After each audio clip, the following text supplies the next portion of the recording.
जय श्री कृष्ण।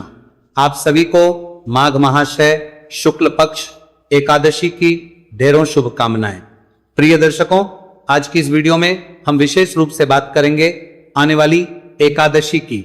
एकादशी का व्रत किस दिन किया जाएगा, द्वादशी का श्रेष्ठ व्रत किस दिन है, सूर्य के मुख से एकादशी कब रहेगी, साथ ही बताएंगे आपको कि इस एकादशी पर आपको पूजन कैसे करना चाहिए, क्या इस एकादशी के व्रत की विधि है, क्या इसके नियम हैं जिनका पालन करते हुए आपको ये एकादशी व्रत करना चाहिए, ये एकादशी महत्वपूर्ण क्यों है, क्या महत्व है इसका, किस कारण से इसका अधिक फल है और किसको इसका व्रत करना चाहिए, साथ ही कैसे ये आपके बड़े से बड़े पाप का नाश कर देती है।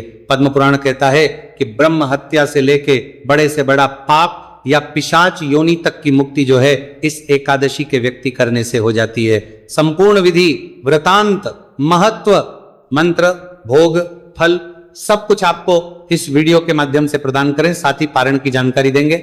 आइए जानकारी आरंभ करते हैं। आपसे निवेदन है कि वीडियो यदि थोड़ा सा भी उपयोगी लगे तो कृपया एक बार लाइक अवश्य कर दीजिएगा और परमेश्वर वासुदेव की कृपा प्राप्त करने के लिए, अपने व्रत की सफलता के लिए कमेंट बॉक्स में अवश्य लिखिएगा जय श्री हरि या ओम नमो भगवते वासुदेवाय। आप देख रहे हैं सनातन धर्म का संसार ज्योतिष संस्थान का प्रतिष्ठित यूट्यूब चैनल सनातन धर्म का संसार धार्मिक। यदि आपने अभी तक हमारे चैनल को सब्सक्राइब नहीं किया है और चाहते हैं कि आपको सभी व्रत और त्योहारों की सही शास्त्रीय जानकारी प्राप्त होती रहे तो चैनल को सब्सक्राइब कीजिए और बेल आइकॉन को प्रेस कीजिए।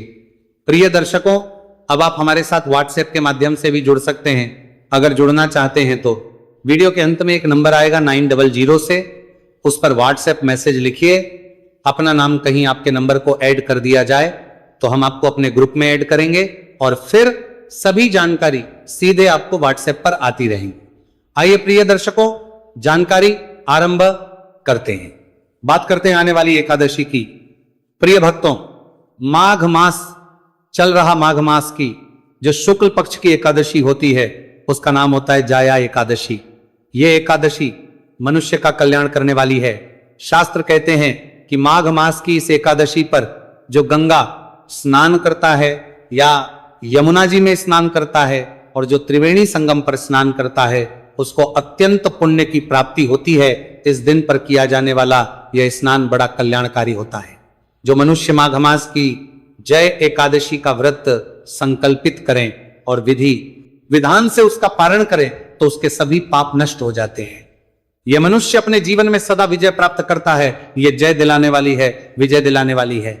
तो यदि आपके जीवन में किसी भी प्रकार की परेशानी चल रही हो, चाहे आर्थिक परेशानी हो, सामाजिक परेशानी हो, किसी के साथ दुश्मनी हो रखी हो, आप केवल और केवल इस एकादशी का विधि विधान से संकल्प करते हुए व्रत पूजन कीजिएगा। आपको सफल प्रश्न उठता है कि यह एकादशी हमें क्यों करनी चाहिए। प्रिय दर्शकों, माघ शुक्ला जो एकादशी है ना, ये आपके जीवन के संकटों को दूर करने वाली है। शास्त्र कहते हैं कि माघ का महीना अपने आप में बड़ा ही पवित्र और बहुत अधिक पुण्य देने वाला है। इसीलिए माघ स्नान बड़ा कल्याणकारी होता है। जब माघ स्नान और माघ महीने की महिमा इतनी है तो उस महीने में आने वाली तिथि की महिमा अपने आप ही कई गुना अधिक बढ़ जाती है। और फिर ये जो एकादशी है ये माघ शुक्ला एकादशी है। तो माघ शुक्ला एकादशी के विषय में शास्त्र कहते हैं कि इस एकादशी का व्रत करने से मनुष्य के सभी पापों का नाश होता है। मनुष्य विधि विधान से व्रत करके अपने पितृ को भी तार सकता है। यदि आप इस दिन अपने पितरों के निमित्त जल तर्पण करते हैं, गीता के 7वें अध्याय का श्रवण करते हैं तो इससे आपके पितृ तृप्त होते हैं। इस एकादशी के दिन आपको पितृ को तिल जल से तर्पण करना चाहिए। ये एकादशी आपके पितरों को मुक्ति दिलाने वाली है और आपके सभी पापों का नाश करने वाली है। प्रश्न उठता है कि अब ये एकादशी हमें करनी कैसे चाहिए, इसके नियम क्या है। महत्व को आपने जाना, क्योंकि महत्व इतना अधिक है जितना मैं वर्णन करूं कम रहेगा, कम शब्दों में यही कि यह आपके जीवन को संवार देगी। अगर आपने विधि विधान से इसका व्रत किया, पूजन किया, तो अब इसके नियम की बात करते हैं कि हमें यह करना कैसे चाहिए। प्रिय दर्शकों, जाया एकादशी के व्रत के जो नियम हैं वो दशमी तिथि से आरंभ होते हैं, अर्थात व्रत के एक दिन पूर्व ही इसके नियम आरंभ हो जाते हैं।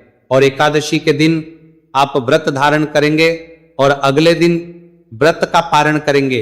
इस प्रकार से जो एकादशी का व्रत है, ये केवल एक व्रत नहीं होता, ये त्रिदिवसीय विधान होता है, अर्थात 3 दिन का विधान होता है, जिसके नियम व्रत के एक दिन पूर्व अर्थात दशमी तिथि से आरंभ हो जाते हैं और फिर वाला दिन आता है जिस दिन आप विधि विधान से व्रत करते हैं और उसके अगले दिन व्रत का पालन करते हैं। बात करते हैं कि आपने व्रत करना कैसे है, इसके नियम क्या रहेंगे। जो आपको एक दिन पहले आरंभ करने हैं तो व्रत के एक दिन पूर्व ही आपको अन्न का त्याग कर देना चाहिए और केवल एक वक्त का ही अन्न ग्रहण करना चाहिए, अर्थात दशमी तिथि को ही अन्न ग्रहण करना चाहिए, ऐसा शास्त्र कहते हैं। रात्रि काल में अन्न ग्रहण नहीं करना चाहिए, ये एक बड़ा नियम है। अगर आपसे इसका पालन हो पाए तो अवश्य कीजिएगा। यदि किसी की स्थिति ऐसी नहीं है या किसी का स्वास्थ्य इतना अच्छा नहीं रहता तो आप आहार 2 वक्त भी ले सकते हैं। नियम कहता है कि एक वक्त का आहार अधिक उत्तम रहता है। दशमी तिथि को आपको कुछ वस्तुओं का त्याग करना है, जैसे कि मसूर की दाल का त्याग कहा गया है। मसूर की दाल आपको दशमी तिथि को छोड़ देनी है, दशमी तिथि को भी ग्रहण नहीं करनी है, एकादशी और द्वादशी में भी ग्रहण नहीं करनी है। इसी प्रकार से जो लोग मदिरा का सेवन करते हैं और एकादशी का व्रत भी करते हैं तो ध्यान रखें कि आप दशमी तिथि को ही मांस मदिरा का सेवन छोड़ देंगे। ऐसा नहीं कि आज तो आप खूब खाए पिए और कल आप व्रत कर लें। व्रत के एक दिन पूर्व ही आपको इन सब को त्याग देना चाहिए। जो लोग लहसुन प्याज का प्रयोग करते हैं उन्हें भी व्रत के एक दिन पहले ही त्याग देने चाहिए। जो माताएं बहनें बाल धोना चाहती हैं, सर धोना चाहती हैं, वो भी दशमी तिथि को अर्थात व्रत के एक दिन पूर्व ही बाल धो लें, क्योंकि एकादशी के दिन बाल नहीं धोए जाते हैं और द्वादशी के दिन भी बाल धोए जाते हैं। ये शास्त्रीय विधान है जो पुराणों में लिखा है। इन 2 दिनों पर महिलाओं को सर नहीं धोना चाहिए। प्रश्न उठता है कि अगर मान लो कुछ ऐसी इमरजेंसी आ जाए जिसमें बाल धोने आवश्यक हो तो क्या करें। तो उस अवस्था में साबुन शैम्पू आदि का प्रयोग नहीं करना, केवल पानी से बालों को धो लीजिएगा और उसमें भी एक सावधानी बरतिएगा। जिस जल से आप बाल धोने वाले हैं उस जल में थोड़ा सा कच्चा दूध मिला लीजिएगा, चाहे वो 2 बूंद ही थोड़ा सा दूध डालिए और उससे बाल धोइएगा। इससे दोष मिट जाता है। प्रथम तो बाल धोने नहीं होते। अगर कोई ऐसी इमरजेंसी आ जाए जो पूजा पाठ के लिए आपको बाल धोने पड़े तो आप कच्चा दूध डाल के और फिर आप इन बालों को धो सकते हैं। साबुन शैम्पू आदि का प्रयोग वर्जित होगा और ब्रह्मचर्य का नियम भी आपने इसी दिन से आरंभ कर देना है। ब्रह्मचर्य धारण कर लेना है, अर्थात दशमी तिथि से आप ब्रह्मचारी आरंभ करेंगे और ये एकादशी व्रत के साथ साथ द्वादशी पारण तक निभाना होगा। व्रत के एक दिन पूर्व दशमी तिथि से ही शहद का त्याग कहा गया है, अर्थात शहद का प्रयोग नहीं करना चाहिए। ना ही वो एकादशी के व्रत में पूजन वाले दिन जो पंचामृत बनाते हैं उसमें प्रयोग करेंगे और ना ही शहद का प्रयोग द्वादशी को जब पारण करते हैं तो पारण में प्रयोग होगा। तो शहद का त्याग है 3 दिन के लिए। चने के साग का त्याग भी कहा गया है। शास्त्र कहते हैं चने के साग का प्रयोग नहीं करना चाहिए और ये मौसम है चने के साग का। तो जो भी माताएं बहनें चने का साग प्रयोग है वो ध्यान दें कि एकादशी के दिन चने का साग आपको नहीं खाना है। दशमी तिथि को भी चने का साग नहीं खाना है। कांसे के पात्र का प्रयोग भी कहा गया है कि आप दशमी तिथि को ही कांसे के पात्र को त्याग देंगे, एकादशी को भी प्रयोग नहीं करेंगे, द्वादशी को भी प्रयोग नहीं करेंगे। जो माताएं बहनें भाई बंधु भगवान को भोग लगाने के लिए भी यदि प्रयोग करते हैं तो वो भी ध्यान दें कि कांसे का पात्र जो है वो 3 दिन प्रयोग में नहीं लेना है। इन सभी नियमों का पालन करते हुए दशमी व्यतीत कीजिए। जो पूजा पाठ की सामग्री है जो आपके घर में उपलब्ध ना हो तो बाकी सामान आप बाजार से ले आइए और एकादशी के दिन सुबह सूर्योदय से पहले उठ जाइए। सूर्योदय से पहले उठ के स्नान आदि करके स्वच्छ वस्त्र धारण करके फिर हम पूजन करेंगे। ध्यान दीजिएगा, इस दिन का जो एकादशी के दिन का स्नान है बड़ा महत्वपूर्ण है। यह स्नान यदि गंगा, यमुना या संगम में किया जाए तो अत्यंत पुण्यदायी है। जो लोग घर पर स्नान कर रहे हैं वो भी यदि जल में थोड़ा सा गंगा जल और काले तिल डाल के स्नान करें तो वह उत्तम रहेगा। विशेष बात पर ध्यान दीजिएगा कि एकादशी के व्रत वाले दिन जो मंजन है या दातुन आदि है इसका प्रयोग वर्जित कहा गया है, क्योंकि फूल पत्ती आदि तोड़नी नहीं होती इसलिए दातुन नहीं करनी।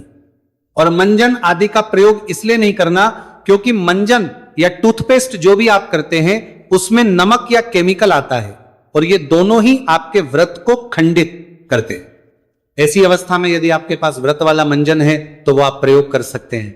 अगर आपके पास नहीं है और आप जानना चाहते हैं कि कैसे प्राप्त हो सकता है तो कमेंट बॉक्स में लिख के भी पूछ सकते हैं। तो इस प्रकार से एकादशी के दिन उठ के स्नान आदि करके स्वच्छ वस्त्र धारण कीजिए और फिर अब हम भगवान का पूजन करेंगे। ध्यान दीजिएगा कि भगवान भास्कर को जल अवश्य देना है, सूर्य देव को जल अवश्य देना है। भगवान सूर्य देव को जल देने के बाद अब आप आज के व्रत का पूजन करेंगे संकल्प करते हुए। अब प्रश्न उठता है सामग्री क्या चाहिए, किन किन वस्तुओं की आवश्यकता होगी। तो आपके पास भगवान नारायण की कोई तस्वीर या प्रतिमा होनी चाहिए। उनको स्थापित करने के लिए चौकी होनी चाहिए। चौकी पर बिछाने के लिए पीला या लाल वस्त्र लीजिएगा। भगवान को अर्पित करने के लिए रोली, मौली, पान, सुपारी, लौंग, इलायची, धूप, दीप, नैवेद्य, पुष्प, इत्र, जनेऊ, पंचामृत बनाने के लिए कच्चा दूध, दही, घी, शक्कर और गंगाजल। इसके अतिरिक्त एक तांबे का लोटा लीजिएगा। यह पूजा की सामग्री है। इसमें जो सामग्री आपके पास ना हो वो आप बाजार से लीजिएगा। पान के पत्ते 2 होंगे, एक पत्ता जो है प्रयोग होगा एकादशी व्रत वाले दिन पूजन में और एक पारण वाले दिन। और सुपारी भी आपको 2 लानी है। जो लौंग और इलायची है वो 5-5 ले आइएगा। तो ये सारी सामग्री को कीजिए और जो आपका पूजा स्थल है जहां बैठ के आप पूजन करते हैं ना, वहां पर सारी सामग्री रखिए और आसन लगाकर बैठ जाइए। पूर्व दिशा की ओर मुख करके यहां पर बैठिएगा। लोटा जो तांबे का है उसको पहले अच्छे से साफ कीजिए। उसमें पहले थोड़ा गंगा जल भरिए, फिर शुद्ध जल भरिए और अब आप फूल के माध्यम से उस सभी सामग्री पर और उस स्थान पर जल के छींटे दीजिए, जिससे वह स्थान पवित्र हो जाएगा और वह सामग्री शुद्ध हो जाएगी। क्योंकि वह सामग्री आप तक पहुंचने से पहले ना जाने किस किस के हाथों होकर निकली है, किसने किस अवस्था में उसको हाथ लगाया है, इसीलिए आपको उसे शुद्ध करना होता है। जल के छींटे दीजिएगा। हम मंत्र पढ़ते हैं। इस प्रकार से स्थान को शुद्ध किया, सामग्री को शुद्ध किया। अब आप चौकी बिछाइए। चौकी पर लाल या पीला वस्त्र जो आपके पास है ना वहां बिछाइए। उसके ऊपर भगवान नारायण की कोई भी तस्वीर या प्रतिमा है, भगवान विष्णु की, तो वहां रखिए। लड्डू गोपाल भी विराजमान कर सकते हैं या शालिग्राम भगवान भी विराजमान कर सकते हैं। उनको विराजमान करने के बाद धूप रखिए, दीप रखिए। दीपक जो आप रखेंगे वो अगर घी का दिया जला रहे हैं तो सीधे हाथ की ओर रखिएगा। भगवान की ओर तेल का दिया जला रहे हैं तो उलटे हाथ की ओर और विपरीत दिशा में, दीपक के विपरीत दिशा में धूप रखिएगा। इस प्रकार से धूप दीप स्थापित करने के बाद अब सीधे हाथ पर जल लीजिए और हाथ धो लीजिए। चम्मच से अपने सीधे हाथ पर जल लीजिएगा। हस्तो प्रक्षालन नमः, हाथ धो लीजिएगा। हाथ धोने के बाद 3 बार आपने जलाश्मिनी करनी है। एक एक मंत्र पर एक एक चम्मच जल, चम्मच में जो जल है ना वो 2 बूंद से ज्यादा ना हो, क्योंकि ये एकादशी के व्रत जो है निर्जला भी किए जाते हैं।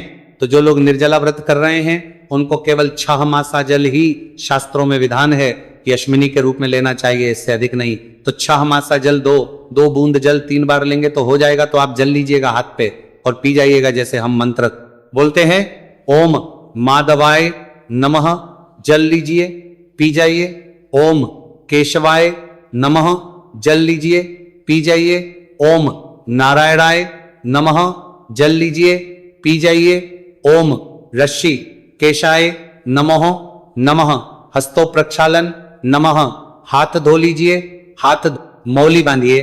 परिवार के लोग यदि बैठ के पूजन कर रहे हैं तो उन्हें भी तिलक कीजिए और मौली बांधिए। अब धूप और दीप को प्रज्वलित कर लीजिए। धूप दीप जलाइए। धूप दीप प्रज्वलित करने के बाद अब आप व्रत पूजन का संकल्प करेंगे। संकल्प आपने अवश्य करना है। संकल्प एक आवश्यक प्रक्रिया है।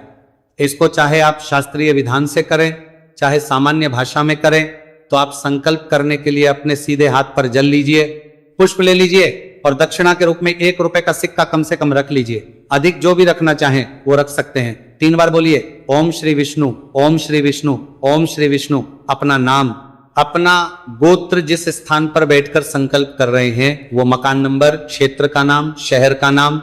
माघ मासी शुक्ल पक्षी एकादशी पुण्यतिथि आयु आरोग्यता प्राप्ति अर्थात भगवान श्री हरि विष्णु एकादशी व्रत पूजन कथा श्रवण संकल्प श्री विष्णु, और यह संकल्प आप भगवान के चरणों में अर्पित कर दीजिए। इस प्रकार से संकल्प करना है। संकल्प करने के बाद अब आप भगवान का पूजन करेंगे। पूजन की विधि जो है वो विस्तृत है, इसीलिए मैं आपको पूजा की विधि अलग से बना दूंगा। यहाँ अभी हम केवल एकादशी के नियम के ऐसे व्रत आदि करना है। जो महत्वपूर्ण जानकारियां अन्य हैं वो मैं आपको बताता हूं। तो इस प्रकार से संकल्प करके फिर विधि विधान से पूजन कीजिएगा। पूजन करने के बाद आपने कथा सुननी है। कथा और कथा के साथ में विष्णु शास्त्र नाम का श्रवण अवश्य करना है। कथा आदि सुनने के बाद आरती कीजिएगा। आरती करके यम के अनुसार दिन व्यतीत कीजिएगा। ध्यान दीजिएगा, चौकी का विसर्जन कल होगा। पारण के बाद उसकी जानकारी मैं पारण की वीडियो में आपको विस्तार से समझाऊंगा। इसका जो पारण है वो बड़ा महत्वपूर्ण होता है, और अगर विधि से पारण ना किया जाए तो शास्त्र कहते हैं कि आपको पुण्य प्राप्त नहीं होता है। यह पूजन करने के बाद आपको दिन व्यतीत करना है। किस प्रकार से? किसी के साथ अहित नहीं करना, किसी का बुरा नहीं करना, मन में किसी के प्रति वैर भाव नहीं रखना, बुरे विचार नहीं लाने, शांति के साथ ब्रह्म का पालन करते हुए और सात्विकता के साथ दिन को व्यतीत कीजिए। क्योंकि घर में नारायण विराजमान है, भगवान विराजमान है, तो किसी प्रकार का कलह क्लेश आदि नहीं होना चाहिए। अब आपने पितृ तर्पण अवश्य करना है। भगवान की पूजा के बाद पितृ तर्पण अवश्य करना है। पितृ तर्पण कैसे होगा? एक लोटा लीजिए तांबे का, उसमें पहले थोड़ा गंगा जल भरिए, फिर शुद्ध जल भरिए, थोड़े से काले तिल, एक पत्ता तुलसी का डालिए, कुशा है तो कुशा डालिए, आसन लगाइए, दक्षिण दिशा की ओर मुख करके बैठ जाइए, लोटे को सामने रखिए और के 7वें अध्याय का श्रवण कीजिए। गीता का 7वां अध्याय में अपलोड कर दूंगा, और अगर आपको कभी ना मिले तो आप लिखा करें YouTube पे गीता का 7वां अध्याय बाई सनातन धर्म का संसार। आपको हमारे सारे वीडियो गीता के अध्याय के मिल जाएंगे। अध्याय सुनिएगा, अध्याय सुन के उसका पुण्य अपने पितरों को अर्पित कीजिएगा। लोटा हाथ में उठाइए, संकल्प कीजिए कि प्रभु मैंने ये जो गीता का 7वां अध्याय सुना है, इसका पुण्य मैं अपने पितरों को अर्पित करता हूं। ये पुण्य मेरे पितरों को प्राप्त हो और वो तृप्त हो, तृप्त हो, तृप्त हो।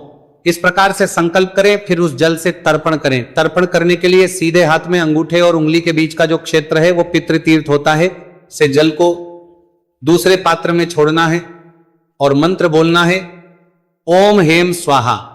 ये सभी जानकारी में जो वीडियो होता है गीता के 7वें अध्याय का, उसमें भी आपको बताता हूं कि यदि आप भूल भी जाए तो वहां पे आपको मैं समझाता हूं कि अब आपने कब क्या करना है, कब क्या करना है। तर्पण करना है, और तर्पण करके वह जल पीपल में अर्पित कर दीजिएगा। अपने पितरों से निवेदन कीजिएगा कि हे मेरे पितरों, मेरे संकटों को हरण करें, गीता के 7वें अध्याय का पुण्य और यह जल तर्पण स्वीकार करें, और तृप्त हो के पितृ तृप्त होंगे। पितरों की तृप्ति बहुत आवश्यक है। शास्त्र कहते हैं कि यदि आपने पितृ को तृप्त किया तो आपके जीवन के संकट वैसे ही समाप्त हो जाते हैं, क्योंकि आपके पितृ ही हैं जो आपके जीवन में संकटों से आपकी रक्षा कर सकते हैं। इसीलिए उनको मनाना आवश्यक है, और उनके मनाने के लिए या उनको तृप्त करने के लिए यह सबसे उत्तम उपाय होता है गीता के 7वें अध्याय को सुनना, उसका पुण्य और जल तर्पण करना पितरों को। यह आप एकादशी पे करें, अमावस्या पे करें, पूर्णिमा पे करें और संक्रांति करें ही करें। यह आपने पितृ कर्म करना है। फिर सायंकाल को आपको कीर्तन करना चाहिए। कीर्तन कैसे? आपके आसपास कोई मंदिर है, वहां कीर्तन होता है, वहां जाइए। अगर कीर्तन कहीं नहीं होता है तो भगवान नारायण कहते हैं कि अगर आप गा के और नाच के या तबले आदि बजा के कीर्तन नहीं कर सकते तो उनके कुछ स्रोत हैं, पाठ हैं, उनको सुन के कीर्तन का फल पा सकते हैं। तो वो सभी पाठ और स्रोत मैं एक वीडियो में अपलोड करता हूं। प्रत्येक एकादशी पर आपको वीडियो प्राप्त होगा, उस वीडियो को सुनिएगा, उससे आप कीर्तन का लाभ लीजिएगा। उसके बाद आप व्रत आहार क्या करेंगे इसकी बात करते हैं, क्योंकि फिर व्रत खोलने का समय आएगा, सायंकाल का आहार लेने का समय आएगा। तो जो लोग व्रत आहार लेना चाहते हैं वो फल आहार करें, ये सर्वोत्तम है। फल आहार से अधिक नहीं लेना चाहिए। फल खाइए, अधिक से अधिक दूध ले सकते हैं। अब कुछ लोग कुट्टू, शामक, सिंघाड़ा आदि प्रयोग करते हैं, वो उनकी अपनी मान्यताओं पर है।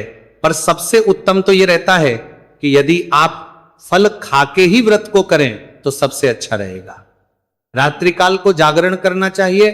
रात्रि के जागरण की महिमा बहुत अधिक है इस एकादशी पर। जो मनुष्य रात्रि जागरण करते हुए इस एकादशी का व्रत को करता है, उसे इस एकादशी के पुण्य का भाग कई गुना अधिक प्राप्त होता है। इसीलिए आपको रात्रि जागरण करना चाहिए। और रात्रि जागरण ऐसे नहीं कि टीवी देखते हुए करें। जागरण करने के लिए कुछ स्त्रोत हैं, पाठ हैं, उनको सुनते हुए रात्रि जागरण करना चाहिए। वो मैं वीडियो में अपलोड कर देता हूं, उसको सुनिएगा। प्रश्न उठता है जी रात्रि जागरण कब तक करें? रात्रि को 1 से 2 बजे तक तो जागिए ही जागिए, उसके बाद सो सकते हैं। फिर अगले दिन पारण के लिए सूर्योदय से पहले उठ जाइएगा। उठने के बाद स्नान आदि करके पारण की पूजा करेंगे। पारण की पूजा करके, ब्राह्मण की पूजा करके, भोजन आदि करा के, दान दक्षिणा आदि देने के बाद फिर हम व्रत का पारण करेंगे। पारण की विधि आदि की जानकारी मैं आपको विस्तृत वीडियो में दूंगा जो पारण से संबंधित होगा। बस महत्वपूर्ण जानकारी यह है कि पारण जो है व्रत के अगले दिन सूर्य उदय के बाद और द्वादशी तिथि में हरिवासर का समय निकल जाने के बाद किया जाना चाहिए। हरिवासर का समय क्या होता है? हरिवासर का होता है द्वादशी तिथि के पहले 5.5 से 6 घंटे में। कभी कभार होता है कि ये आगे तक भी रहता है, अन्यथा 5.5-6 घंटे में हरिवासर समाप्त हो जाता है। उसके बाद पारण कर लेना चाहिए, परंतु हरिवासर से पहले पारण नहीं करना चाहिए, अन्यथा व्रत खंडित होता है। इसीलिए पारण पर ध्यान देने की आवश्यकता होती है। अब प्रश्न उठता है कि ये एकादशी का व्रत करना कब है? तो प्रिय दर्शकों, माघ मास के शुक्ल पक्ष की जया जो एकादशी तिथि है उसकी शुरुआत हो रही है।